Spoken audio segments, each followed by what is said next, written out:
어떤 초신자의 고백입니다. 어느 날 남편이 여행 가이드라는 책을 사왔습니다. 우리 부부는 아름답고 낭만적인 사진들로 가득 찬 그 책을 보면서 일요일마다 한 군데씩 찾아가기로 했습니다. 주일이 되었습니다. 나는 주일을 지켜야 하는 교인이 되었다는 사실을 까맣게 잊고 이른 아침부터 야외 놀이의 즐거움에 가슴이 부풀어 남편과 두 아이들의 손을 잡고 집을 나섰습니다. 목적지인 일영에 도착하여 하루를 보내고 저녁 늦게 기차를 tas습니다.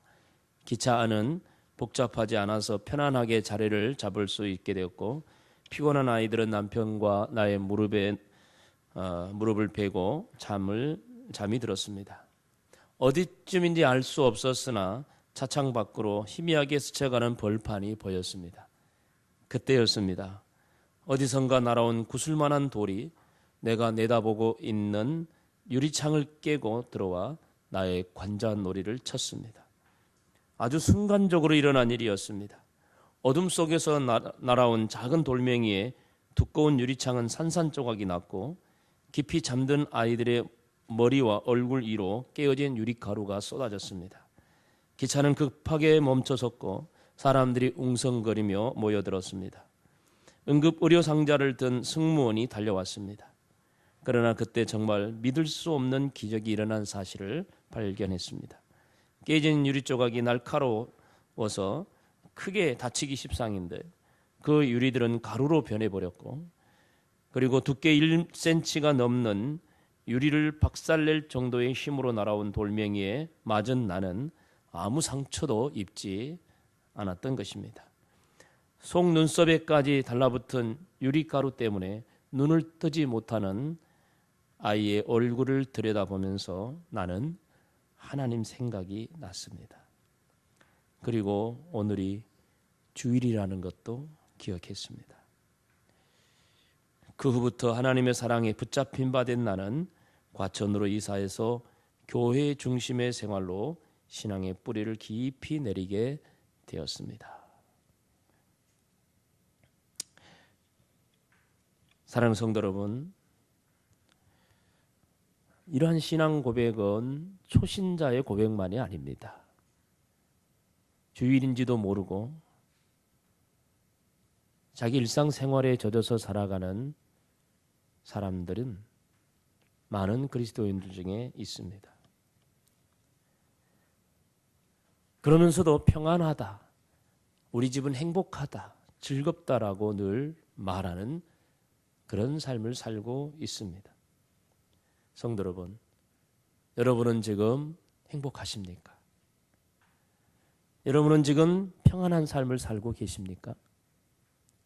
아무 염려 없이 인생을 즐기면서 나름대로 행복한 그런 삶을 살고 있느냐 그 말입니다. 아마 그렇다고 말한다면 오늘 본문에 등장하는 여인들과 같을 것입니다. 우리가 읽은 본문 9절에 보니 너희 안일한 여인들아 일어나 내 목소리를 들을지어다. 너희 염려 없는 딸들아 내 말에 귀를 기울일지어다. 본문에 소개되고 있는 여인들은 매우 행복해 보입니다. 염려가 없는 딸들이라 여인들이라고 합니다. 아무 염려 없는 삶을 산다는 것 참 얼마나 행복한 사람이겠습니까? 그들의 염려가 없는 이유는 그들의 밭은 아주 기름져서 거기에 자라고 있는 포도나무에서 풍성한 열매가 해년마다 많이 맺히게 되었고 그래서 그들은 경제적으로 여유로웠습니다. 그러다 보니 건강했습니다. 아무 걱정거리가 없었습니다. 그야말로 그들의 인생은 행복한 인생을 살고 있었던 것입니다. 그들이 이렇게 경제적으로 육체적으로 세상적으로는 너무너무 부족함이 없이 걱정거리 없이 행복한 삶을 살고 있었지만 그런 안타깝게도 그들의 영적인 삶은 너무나 안일했습니다. 게을렀습니다. 나태했습니다. 여기서 안일한 여인들은 이스라엘 백성들을 뜻합니다. 이스라엘 백성들은 하나님이 주신 복으로 말미암아 평안한 삶을 살고 있는 것입니다. 하나님이 주신 은혜로 인하여 그들이 그렇게 여유로운 삶을 살고 있는 것입니다. 하나님이 주신 축복으로 말미암아 그들이 그렇게 행복한 삶을 살고 있었던 것입니다. 그런데도 정작 그들은 하나님을 경배하며 하나님을 섬기는 일에는 너무나 멀리 하고 있었던 것입니다. 하나님께서는 그러한 자들을 향하여 무섭게 책망하고 있습니다. 이사야 47장 8절 9절에 보니까 이렇게 말씀합니다. 그러므로 사치하고 평안히 지내며 마음에 이르기를 나뿐이라 나 외에 다른 이가 없도다. 나는 과부로 지내지도 않고 자녀를 잃어버리는 일도 모르리라 하는 자여 너는 이제 들을지어다. 한날에 갑자기 자녀를 잃으며 과부가 되는 이 두 일이 내게 임할 것이라. 네가 무수한 주술과 많은 주문을 빌릴지라도 이 일이 온전히 내게 임하리라. 여러분, 나는 과부가 아니야. 나는 좋은 남편이 있어. 나 우리 자녀들 너무너무 효자야. 우리 자녀들 너무 속성이지도 않고 공부도 잘하고 너무너무 착해. 너무너무 사랑스러워. 여러분, 그래서 만족하십니까? 그래서 행복하십니까? 나름대로 경제적인 여유가 있어서 명품을 즐겨 찾고 명품을 소유한 것이 기쁘고 즐겁고 행복하십니까? 그러면서 나 외에 누가 있으리요? 나만큼 행복한 사람 있으면 나와보라 그래. 나 외에 누가 있을까? 이 세상에서 나처럼 잘난 사람 어디 있어? 그러면서 유아 독존의 교만함 가운데서 혹시 살아가고 있지는 않습니까? 그렇기 때문에 여러분은 평안하다고 말할 수 있습니까? 그렇기 때문에 여러분은 행복하다고 말할 수 있겠습니까? 그러나 만약 여러분이 지금 누리고 있는 모든 것으로 인하여 만족한 삶을 살고 있다고 할지라도 여러분이 하나님께 대하여 나태하다면, 여러분이 만약 하나님을 멀리하고 있다면, 여러분의 영적인 삶이 아니란 상태에 빠져 있다면 지금 여러분이 누리고 있는 그 모든 것들은 한순간에 사라질 수 있다는 것을 잊지 말아야 합니다.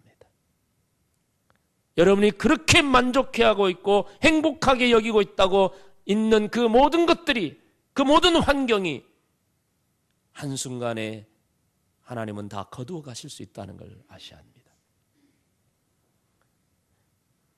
이사야 47장 9절에 한날에 갑자기 네가 자녀를 잃어버리지 않아서, 자녀가 너무 착해서, 자녀가 너무 효자라서 너무 좋아 행복해 라고 말하냐? 어느 날 네 자녀를 잃어버릴 것이다. 너는 과부가 아니라고, 내 남편이 너무 나를 잘해준다고, 너무너무 나는 우리 남편이 좋아, 너무 사랑스러워, 그래서 행복하냐? 그래 좋아? 한순간 어느 날 네가 과부가 되는 날이 너에게 임할 것이다. 그때 네가 무수한 주술을 행하며, 그때 네가 많은 주문을 행하며, 네가 어디 점쟁이를 찾아가고, 네가 온갖 별별 일을 다 해본다 할지라도 그 일이 온전히 너에게 임할 것이다. 무서운 주님의 말씀이십니다. 아모스 선지자도 이와 비슷한 말씀을 선포합니다. 아모스 6장 4절 이하에 상하상에 누우며 침상에서 기지개를 켜며 양떼에서 어린 양과 우리에서 송아지를 잡아서 먹고, 얼마나 참 부요한지 아시죠? 여러분, 상하 침대 자보셨습니까? 상하로 만든 침대. 아무리 요즘 참수 침대도 있고 물 침대도 있고 돌 침대도 있고 그러는데 상하 침대는 나 본 적이 없는 것 같아요. 그런 침대에서 자고 일어나서 잘 잤다. 너무너무 편안한 밤이었어. 양떼에서 어린 양을 잡아오고, 우리의 가득 차 있는 송아소들 중에서 한 마리 잡아다가 우리 오늘 맛있게 바비큐 먹자. 비파 소리에 맞추어 노래를 지절거리며 다윗처럼 자기를 위하여 악기를 제조하고 대접으로 포도주를 마시며 귀한 기름을 몸에 바르며, 오일 마사지는 이때부터 있었는 거예요. 오일로 온몸을 바르는 거야. 요셉의 환난에 대하여 근심하지 않아. 어떤 근심도 없어. 여러분, 이런 삶이 그립습니까? 이렇게 살고 싶습니까? 이런 삶이 정말 행복할까요? 네, 행복하겠죠. 그러나 그렇게 살면서도 하나님에 대하여 멀리하고 영적으로 안일한 삶을 살아간다면 어떻게 한다고요? 그러므로 그들이 이제는 사로잡히는 자 중에 앞서서 사로잡히리니 기지개 켜는 자의 떠드는 소리가 그쳐버리리라. 끝나버리는 거예요. 세상의 즐거움에 도취되어 하나님의 심판에 대해 조금도 두려워하지도 않는 안타까운 모습이 이스라엘 백성들의 모습뿐만 아니라 오늘날 이 시대를 살아가는 저와 여러분의 모습이요, 우리들의 영적인 현주소가 아닐까요? 그런 우리들에 대해서 하나님은 계속해서 말씀하십니다. 아모스 6장 8절에 만군의 하나님 여호와의 말씀이니라. 주 여호와가 당신을 두고 맹세하셨노라. 내가 야곱의 영광을 싫어하며 그 궁궐들을 미워함으로 이 성읍과 거기에 가득한 것을 원수에게 넘기리라 하셨느니라. 야곱이라면 이스라엘 백성들을 말합니다. 이스라엘 백성들이 하나님의 백성이잖아요. 하나님의 백성이요, 하나님의 자녀들이 영광을 누리고 살고 있는 걸 싫어한대요, 하나님이. 여러분, 부모가 자식 잘 되는 거 싫어할 사람 어디 있겠어요? 그런데 싫어한대요. 대골 같은 집에 사는 거, 호화로운 삶을 사는 거, 자식이 그렇게 호화롭고 대골 같은 집에서 살면 부모가 얼마나 좋겠어요. 그런데 하나님께서 그걸 싫어하신대요. 왜요? 그 모든 것을 다 원수들에게 다 그냥 넘겨줘 버리겠대요. 왜 그럴까요? 하나님이 원래 하나님 백성들이 그렇게 풍성한 삶을 사는 걸 원래부터 싫어합니까? 아니에요. 하나님은 하나님의 자녀들이 풍성한 삶을 살기를 원하시고 너무너무 간절히 원하셔서 그렇게 살도록 허락해 주셨어요. 그렇게 살도록 물질을 주시고 건강을 주시고 자식도 주시고 다 주신 거예요. 하나님이 주신 것으로 인하여 그들이 대골 같은 집에 살고, 하나님이 주신 것으로 인하여 하나님의 백성들이 영광을 누리며 살고 있는 것이 아니겠습니까? 혹시 여러분들 중에 여유롭게 사십니까? 평안하십니까? 행복하십니까? 누구로부터 온 거예요? 하나님이 주신 거 아니겠습니까? 하나님의 자녀들에게는 하나님이 주신 거예요.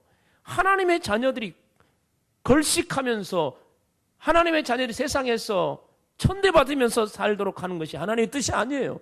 하나님은 우리가 풍요로운 삶을 살기를 원하셔서 그렇게 다 주시는 것입니다. 그런데 하나님이 지금 하나님의 백성들이 영광을 누린 걸 싫어하시고 궁궐에 사는 걸 싫어한대요. 왜요?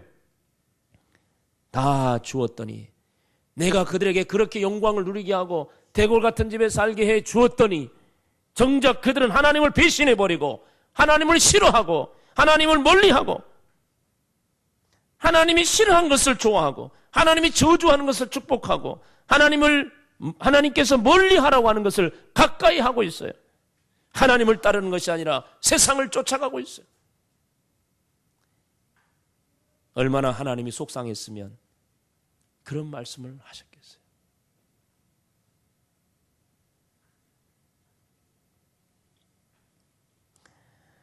솔로몬은 아버지 다윗의 뒤를 이어서 이스라엘의 왕이 된 사람이죠. 그가 처음 왕이 되었을 때 하나님께 기도합니다. 하나님, 저는 이 나라 이 백성을 잘 다스릴 수 있는 능력이 없습니다. 하나님, 제가 이 백성을 하나님의 말씀대로 잘 다스릴 수 있는 지혜를 주십시오. 그렇게 간절히 기도했어요. 그러니까 하나님이 너무너무 기뻐하셨어요. 이 솔로몬 왕이 하나님 말씀대로 잘 다스리게 해달라고 기도하고 있으니 이 솔로몬이 정말 하나님 중심으로 살려고 기도하고 있고 어찌하든지 하나님 말씀대로 이 나라를 다스려 보려고 지혜를 달라고 기도하고 있는 걸 보고 하나님이 너무 기뻐하셨고, 그래서 이 지상에서 그 누구도 따라올 수 없는 그런 총명한 지혜를 주셨습니다. 그리고 그가 구하지도 않았는데도 불구하고 부귀영화를 덤으로 주셨습니다. 하나님이 주신 부귀영화가 솔로몬에게 얼마나 차고 넘쳤는지 모릅니다. 솔로몬이 누리는 부귀영화는 성경에 보면은 어떻게 말로 표현할 수 없을 정도로 많았다고 합니다. 금과 은이요 왕궁에 차고 넘쳐서 돌같이 여겼다 그래서 돌같이 여겼다고 말합니다. 왕의 곳간에는 진귀한 보물이 너무너무 가득했습니다. 나라는 태평성대했고요. 모든 것이 넉넉하고 부족한 것이 없었으니 걱정거리도 없었어요. 그렇게 하나님이 주신 것으로 만족하고 즐겁고 풍요롭게 넉넉하게 태평성대하게 살았던 솔로몬, 그 백성들이 어떻게 됐을까요? 영적으로 타락하고 하나님으로부터 멀어지기 시작했습니다. 솔로몬은 1,000명의 후궁을 거느렸는데 그 중에 상당수는 이방인들이었어요. 아마 정략적인 결혼을 많이 했던 것 같아요. 정치적으로. 옛날에는 다 그렇게 하게 안 해서 서로 화친을 맺으면서 공주를 데려다가 아내로 삼고 뭐 이런 일들이 많이 있었겠죠. 그러니까 이방인들이 많이 이 후궁으로 들어오게 된 거예요. 이 이방인 여인들이 후궁으로 들어와가지고 솔로몬 왕에게 요구합니다. 왕이시여, 내가 우리나라에서 섬기던 신이 있는데 그 신을 여기서도 섬기고 싶습니다. 그러니까 신을 섬길 수 있도록 산당을 지어주십시오. 요구하니까 그래? 그러자 그럼. 그래가지고 산당을 그냥 번지르 하나 지어주고, 또 다른 후궁이 또 저도 제가 섬기는 신이 있는데 산당 지어주세요. 그래? 또 지어줄게. 그래가지고 이스라엘 안에 이 후궁들이 신을 섬기는 그 신들을 위한 산당들이 이곳저곳에 엄청 많이 지어지게 됐고, 지어준 것만 아니라 나중에는 솔로몬도 후궁들과 함께 가가지고 그 산당에 가서 이방 신들에게 제사를 지내고 이렇게 영적으로 타락하게 되어졌습니다. 솔로몬은 하나님을 향한 첫사랑을 버리게 된 것입니다. 하나님을 향한 순수한 신앙에 태평성대하고 나름대로 여유롭고 부러울 것이 없는 삶 속에서 더럽혀지고 말았어요.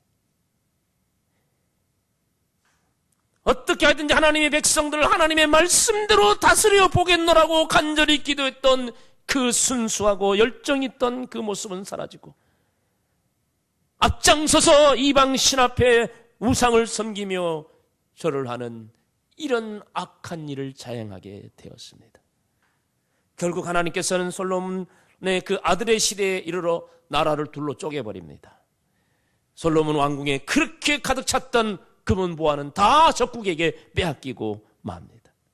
비참한 결과가 다가오게 된 것입니다. 사랑하는 성도 여러분, 우리들은 어떻습니까? 지금 저와 여러분은 영적인 안일함 속에 빠져서 하나님을 멀리하고 살고 있지 않습니까? 세상 일에 너무 빠져서 하나님 앞에 나오기는 피곤해져 버리고 좀 자고 싶어, 쉬고 싶어.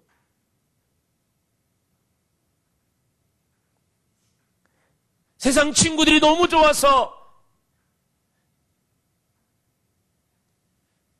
교회 와서 성도들과 함께 예배하는 것을 멀리하고 있지는 않습니까?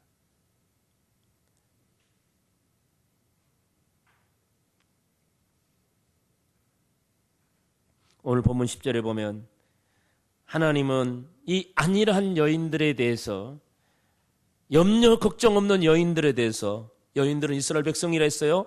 하나님의 백성들입니다. 하나님의 자녀들입니다. 바로 저와 여러분을 두고 하는 말씀입니다. 너희들이 염려 없이 사느냐? 너희들이 걱정 없이 사느냐? 그러나 영적으로는 너무나 안일하고 게으르고 나태하느냐? 너희들이 그렇게 의지하고 너희들이 그렇게 믿고 있는 그 포도원에서 나는 열매 더 이상 맺히지 않을 것이다. 앞으로 1년 남짓 지나면 너희들의 그 모든 편안한 삶은 다 끝나고 말 것이다 라고 무섭게 책망하십니다. 그러면서 하시는 말씀이 너희는 떨지어다. 너희는 떨지어다.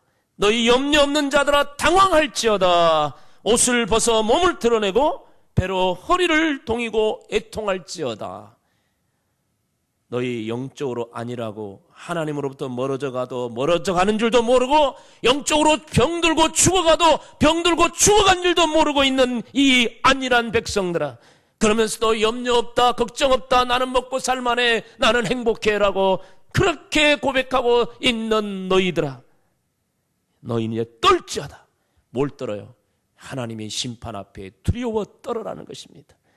염려 없는 자들아 당황할지어다. 내가 너희 가지고 있는 모든 것 다 빼앗아가 버릴 것이다. 당황할지어다. 정신 차리라. 옷을 벗어 몸을 드러내라. 배로 허리를 동이라. 다 회개하라는 말이에요. 옷을 다 벗어버려. 적나라하게 너희들 자신들을 드러내. 하나님 앞에 감추지 말고 너희 죄악과 너희 악행과 너희 게으름과 나태함과 하나님 앞에 멀어져 갔던 너희들의 모습들을 적나라하게 다 드러내라는 거예요. 옷을 벗어버리듯이 벌거벗은 모습으로 주님 앞에 나아가라. 주님밖에 없습니다. 용서해 주시고 정말 주님 내 영이 다시 회복되게 해달라고 애통하며 회개하며 정신 차리라고 지금 말씀하고 있습니다. 성도 여러분, 하나님의 심판이 이르기 전에 영적인 안일함 속에 있는 우리들은 두려워 떨면서 주님 앞에 회개하며 나아가야 될 줄 압니다. 우리의 부끄러운 모습을 적나라하게 내어놓고 주의 용서하심을 구해야 할 것입니다. 하나님과 우리의 관계를 다시 회복해 가야 합니다. 다윗 왕은 강력한 이스라엘을 만든 위대한 왕이었습니다. 나라가 점점 강해지고 주변국들은 이스라엘을 두려워하게 되며 다윗 왕을 무서워하게 되었습니다. 잘 나갔습니다. 잘 나갔어요. 나라가 영토를 확장하고 더욱더 국력이 강해져 갔습니다. 그 누구도 이제 이스라엘을 무시하지 않았고 다윗 왕을 앞에서 벌벌 떨었습니다. 이렇게 잘 나갈 때 항상 선자는 넘어질까 조심하라 하잖아요. 잘 나갈 때 다윗은 모든 것이 하나님이 주신 은혜인 줄 몰랐어요. 자기가 잘나서 자기가 잘해가지고 그렇게 된 줄 착각했어요. 그러다 보니 영적인 안일함에 빠지게 되었어요. 한순간에 영적으로 탁 게을러지고 나태하고 하나님과 멀어지게 되었어요. 그러던 어느 날 아름다운 석양에 왕궁 위를 거닐면서 저 개울가에서 목욕하는 한 여인을 발견하고 한순간 마음이 혹해서 그녀를 데려다가 동침을 합니다. 나중에 그녀가 임신했다는 소식을 듣고 자신의 그 죄를 모면하기 위해서 그녀의 남편이자 충성된 장수인 우리아를 최전방의 화살바지로 보내서 죽게 만듭니다. 무서운 죄를 지었습니다. 다윗은 세상적인 위대한 왕으로서 명예도 권력도 부귀영화도 다 누렸지만 한순간에 영적인 안일함 앞에서 그 모든 것이 무너지고 말았던 것입니다.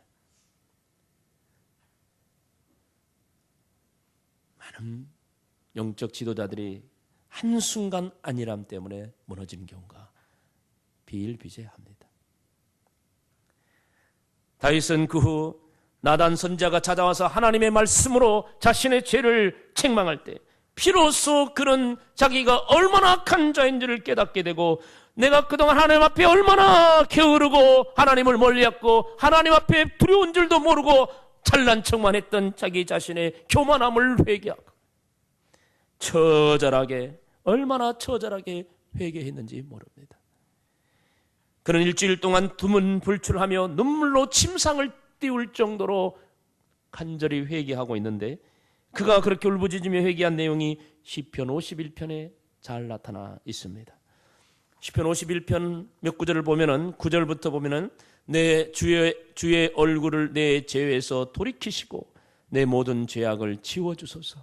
내게 있는 모든 죄를 다 용서해달라고 간절히 기도합니다. 그러면 10절에 보니 하나님이여 내 속에 정한 마음을 창조하시고 내 안에 정직한 영을 새롭게 하소서. 나를 주 앞에서 쫓아내지 마시며 주의 성령을 내게서 거두지 마소서. 주의 구원의 즐거움을 내게 회복시켜 주시고 자원하는 심령을 주사 나를 붙드소서. 간절히 부르짖습니다. 우리가 다윗에게서 배울 수 있는 것이 하나 있는데요. 영적인 안일함, 나태함, 게으름, 하나님부터 멀어져서 이렇게 죄를 지을 수 있다는 것을 알게 됩니다. 다윗 같은 사람도 그랬으니 우리들도 얼마든지 그럴 수 있습니다. 그러나 다윗에게서 우리가 배울 수 있는 건 뭐냐 하면 그가 그렇게 범죄해서 그렇게 쓰러졌다 할지라도 하나님의 선지자, 하나님이 보내신 주의 종을 통하여 주신 하나님의 말씀에 귀를 기울였고, 그리고 그 말씀으로 거울을 삼아 자기의 모습을 분명히 발견했습니다. 그리고 나서 그가 하나님 앞에 엎드려 처절하게 회개하고 정신을 차렸다는 것입니다. 이것이 우리의 영적인 안일함에서 벗어날 수 있는 방법이요, 길입니다.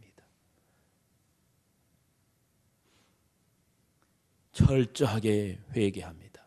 내가 얼마나 하나님 앞에 부끄러운 죄인인지, 얼마나 하나님 앞에 경건한 삶을 소홀히 했으며, 기도하기를 소홀히 했으며, 예배하기를 소홀히 했으며, 내가 얼마나 하나님의 자녀로서 이 세상에서 당당하게 그리스도인다운 삶을 살지 못한 내 자신의 부끄러움을 회개하여 영적으로 아니라고 게으르고 나태한 나의 모습을 회개하며 하나님 앞에 엎드렸던 다윗의 모습을 보고 배워야 하는 것입니다. 그리고 그가 기도한 대로 내가 나를 주 앞에서 쫓아내지 마십시오. 정말 얼마나 이 회개하며 기도하는 다윗의 기도. 주여, 내가 그동안 주님으로부터 멀어졌지만 절대로 나를 주님으로부터 쫓아내지 마시고 주의 성령을 내게서 거두지 말아 주십시오. 성령을 내게서 거두지 마십시오. 그러면 나 죽습니다. 내 안에 구원의 즐거움을 회복시켜 주십시오. 예수 믿는 즐거움을 회복시켜 주십시오. 예배의 즐거움을 회복시켜 주십시오. 기도의 즐거움을 회복시켜 주십시오. 내게 이 놀라운 영적인 신앙의 삶의 기쁨을 회복해 달라고 간절히 기도합니다. 오늘 본문 15절에도 이렇게 말씀합니다. 마침내 위에서부터 영을 우리에게 부어주시리니 광야가 아름다운 밭이 되며 아름다운 밭을 숲으로 여기게 되리라. 위로부터 부어지는 영, 위로부터 내려오는 영, 바로 성령입니다. 바로 성령을 받을 때, 성령이 우리에게 임재할 때 광야 같은 우리의 삶, 정말 이 가시와 찔레가 가득한 밭, 더 이상 포도나무에 열매가 맺힐 수 없는 그러한 버려진 땅, 그것이 있다 할지라도, 우리의 삶이 그렇다 할지라도 성령이 내게 임하실 때, 성령의 위로부터 내게 기름 부어질 때 그 광야 같은 밭이 아름다운 밭으로 바뀌어지게 되고 그 아름다운 밭이 생명의 숲으로 변화되게 되는 놀라운 축복이 임하게 된다는 것입니다. 성령님께서 내게 임재할 때 우리의 삶은 회복되고 우리의 삶에 축복이 임하며 우리의 삶이 하나님의 은혜 안에서 풍성하게 거하게 되어지는 것입니다. 성령께서 내게 임하실 때 내가 비로소 생명력이 넘치는 숲을 이루어 많은 사람을 살릴 수 있는 사람이 되어지는 것이고, 그 밭에서 열리는 열매는 바로 화평이요 영원한 평안과 안전이라고 말씀합니다. 성령께서 나를 사로잡아 주실 때 비로소 내가 안일함에서 벗어나 내가 하나님 앞에 축복을 누리는 삶으로 변화되어질 수 있다는 것입니다. 그러나 이것을 알면서도 우리는 성령의 임재 안에 나아가기가 힘듭니다. 혼자서는 나를 도전해오는 수많은 갈등과 환경적인 어려움을 이겨내기가 쉽지가 않습니다. 오늘 여러분 여기 말씀을 듣고 내가 정신 차려야 되겠다 하고 생각하고 결심하고 돌아가도 또 여러분 직장생활 하다 보면 또 안 믿는 사람과 어울리다 보면은 또 내가 언제 그런 생각했나 하고 잊어버리고, 그리고 또 다시 또 진흙탕 속에서 살다가 더럽은 몸으로 또 주일날 와가지고 아이고 내가 또 영적으로 안일하게 살았구만, 이렇게 또 회개만 맨날 그렇게 다람쥐박듯이 그렇게 살다가 오는 거예요. 여러분 스스로 힘으로 이겨낼 수 있으면 가장 좋지만 우리가 그렇게 하기가 참 힘듭니다. 사실 우리의 현실이 우리를 그렇게 놔두지 않아요. 그렇기 때문에 저절로 되어지기를 기대하지 마시고 성령님께서 내게 찾아오시고 나를 사로잡아 주셔서 내게 임하셔서 그 힘으로, 성령의 힘으로 내가 영적인 안일함에서 벗어나야 될 것이고, 내가 더욱더 구원의 기쁨을 회복하며 내 삶에 더욱더 하나님과 동행하는 삶을 살아가도록 함으로써 내 광야 같은 삶이 아름다운 밭으로 바뀌어지고 광야 같은 내 영혼이 아름다운 풍성한 열매를 맺는 영혼으로 바뀌어지게 되고, 풍성한 생명력이 넘치는 숲으로 바뀌어지는 이런 놀라운 축복의 역사가 일어나야 될 것입니다. 그런데 내 힘으로는 힘들 때, 나 혼자 힘으로 어려울 때 도움을 받아야 됩니다. 안 된다, 나는 못하겠어, 나는 신앙생활 못하겠어, 나는 맨날 이 꼬라지야, 나는 이 정도밖에 안 되는가 봐. 스스로 포기하고 좌절하기보다는 도움을 요청해야 되는 것입니다. 119 도움 받아야 돼요. 도움 받아야 돼.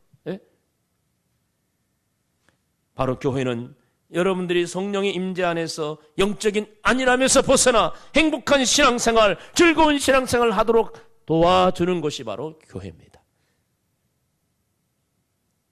교회가 여러분을 돕기에 있습니다. 여러분들이 영적인 안일함에서 벗어나서 정말 예수 안에서, 그리스도 안에서 행복한 신앙생활을 할 수 있도록 돕기 위해서 교회는 여러 가지를 준비하고 있습니다. 예배를 열심히 드리자고 요구하고 있고요. 그리고 행복학교를 열어 여러분들의 영적인 안일함에서 벗어나도록 도와주려고 하는 것입니다.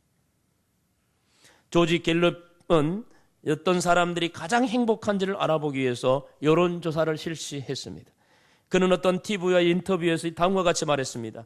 우리가 조사해 본 결과 가장 행복한 사람은 누구냐? 생생한 종교적인 체험을 가진 사람들이었다. 그리고 가장 불행한 사람은 누구냐? 밤낮으로 술집을 드나드는 사람들이었다고 그들이 조사한 결과를 보고했습니다. 생생한 종교적인 체험, 신앙의 체험, 성령의 임재 안에 살아가는 사람들은 행복하다고. 어떤 환경 속에서도 행복하다고. 가난하도 행복하고 병들어도 행복하고. 성령의 임재 안에 사는 사람은 늘 행복한 삶을 사는 거예요. 성령의 술에 취하는 사람은 행복합니다. 그러나 세상적인 술에 취해 찌들어가지고 인생의 무거운 짐을 술로 해결하며 살아가려고 하는 그런 사람들은 결코 행복할 수 없다는 걸 보여줍니다. 그렇습니다. 우리에게 있어서 생명의 길은 어디 있습니까? 시편 16편 11절에 주께서 생명의 길을 내게 보이시리니 그 주님 앞에는 충만한 기쁨이 있고 주의 오른쪽에는 영원한 즐거움이 있나이다. 오직 주님 앞에만 생명의 길이 있습니다. 주님 앞에 갈 때 충만한 기쁨, 정말 영원한 즐거움, 행복이 주님 앞에 있다는 것을 기억하셔야 됩니다. 그래서 우리는 주님 앞에 그 생명의 길로 나아가야 합니다. 바로 행복학교는 여러분이 생명의 길로 나아가도록 도와주는 것이 될 것입니다. 여러분들이 더욱더 행복학교를 통해 주님과 동행하며 그 생명의 길로 나아가며 성령의 임재 안에 거한다면 여러분은 영적인 안일함에서 깨어날 것이고 여러분의 삶은 충만한 기쁨이 넘칠 것이고 영원한 즐거움이 여러분 안에 있을 것입니다. 뭐 때문에 주저하십니까? 언제까지 영적인 안일함 속에 게으르고 나태함 속에 빠져서 허덕이고 그렇게 사시렵니까? 하나님이 주신 축복을 누리고 살면서 여러분이 영적으로 하나님과 자꾸 멀어지다 보면 어느 한순간 여러분이 그렇게 만족해하고 좋아하던 것들 하나님이 한순간에 다 거두어 가실 것입니다. 여러분 두려운 마음을 가져야 됩니다. 두려워 떨지어다. 염려 없이 살고 있는 너희들이여 두려워 떨지어다. 너희들이 그렇게 영적인 안일함 속에 살다가는 언젠가는 그 모든 걸 다 하나님이 거두어 갈 것이라고 말씀하십니다. 우리는 정신 차리고 회개하며 다윗처럼 주여 내가 주 앞에서 나를 쫓아내지 말아 주십시오. 내가 늘 주님과 함께 하기를 원합니다. 주님 내게 성령을 거두지 말아 주십시오. 성령님 내게 강력하게 늘 임하여 주십시오. 내 안에 구원의 기쁨이 차고 넘치게 해주시고 신앙생활의 즐거움이 내게서 차고 넘치게 하셔 주십시오. 간절하게 소원하며 나아가야 합니다. 그렇게 할 수 있도록 교회에서는 여러분을 도와드릴 것입니다. 힘을 냅시다. 영적인 안일함에서 깨어나십시다. 그리고 오직 주님 앞에 더 간절함으로 나아가십시다. 주님이 지금 여러분을 부르시고 계십니다. 우리 함께 기도하십시다.